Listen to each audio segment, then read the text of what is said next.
Naši možgani so zdaj že na najvišjih obratih, čakajo nas namreč hitre celice. Vsak odgovor je vreden 2 točki, če se nasprotna ekipa prijavi pred vami in odgovora nima, pa lahko naberete celo 3 točke. V prvih hitrih celicah iščemo lastnosti snovi, naprimer trdnost, barva, žgečkljivost in tako naprej. Gremo kar k lastnosti številka 1. Rumeni? Topnost. Topnost, Bor, to je pravi odgovor, res je. Prava lastnost. Pojdimo k hitri celici 2. Vijoličasti? Gostota. Kako? Gostota. Gostota je pravi odgovor, ja, res je. 2 točki za vijoličaste. In še zadnja hitra celica iz tega sklopa. Vijoličasti? Prevodnost. Prevodnost je tudi pravi odgovor, res je. Vijoličasti, za sekundo me počakajte, da vas pokličem, potem pa lahko odgovorite, seveda. Drugi sklop bo namenjen znanim slovenskim mostovom. Gremo k mostu številka 1. Rumeni? Ne bo šlo, vijoličasti boste vi poskusili?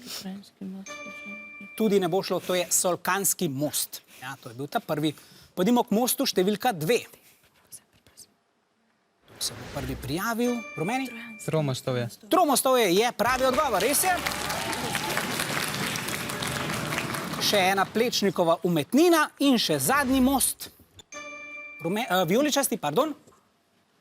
Vi ste se prvi prijavili, ne bo šlo, Rumeni? Napoleonov most. Napoleonov most, to pa bodo 3 točke za osnovno šolo Miška Kranjca. Malo prehitro ste se prijavili. Ja, teh Napoleonovih mostov je v Sloveniji kar nekaj. Ne bom rekel, kateri je najbolj znan, da se ne bom komu zameril. Še zadnjo trojko hitrih celic imamo, iščemo neosebne glagolske oblike, torej oblike, ki jim ni mogoče določiti osebe, naprimer glagolnik.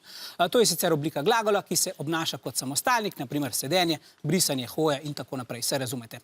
Obstajajo pa seveda tudi druge neosebne glagolske oblike, tu je že prva. Kdo se bo prvi prijavil?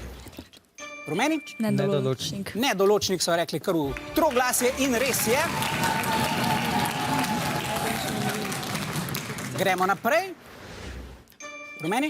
Namenilnik. Namenilnik je tudi pravi odgovor, res je, Bor.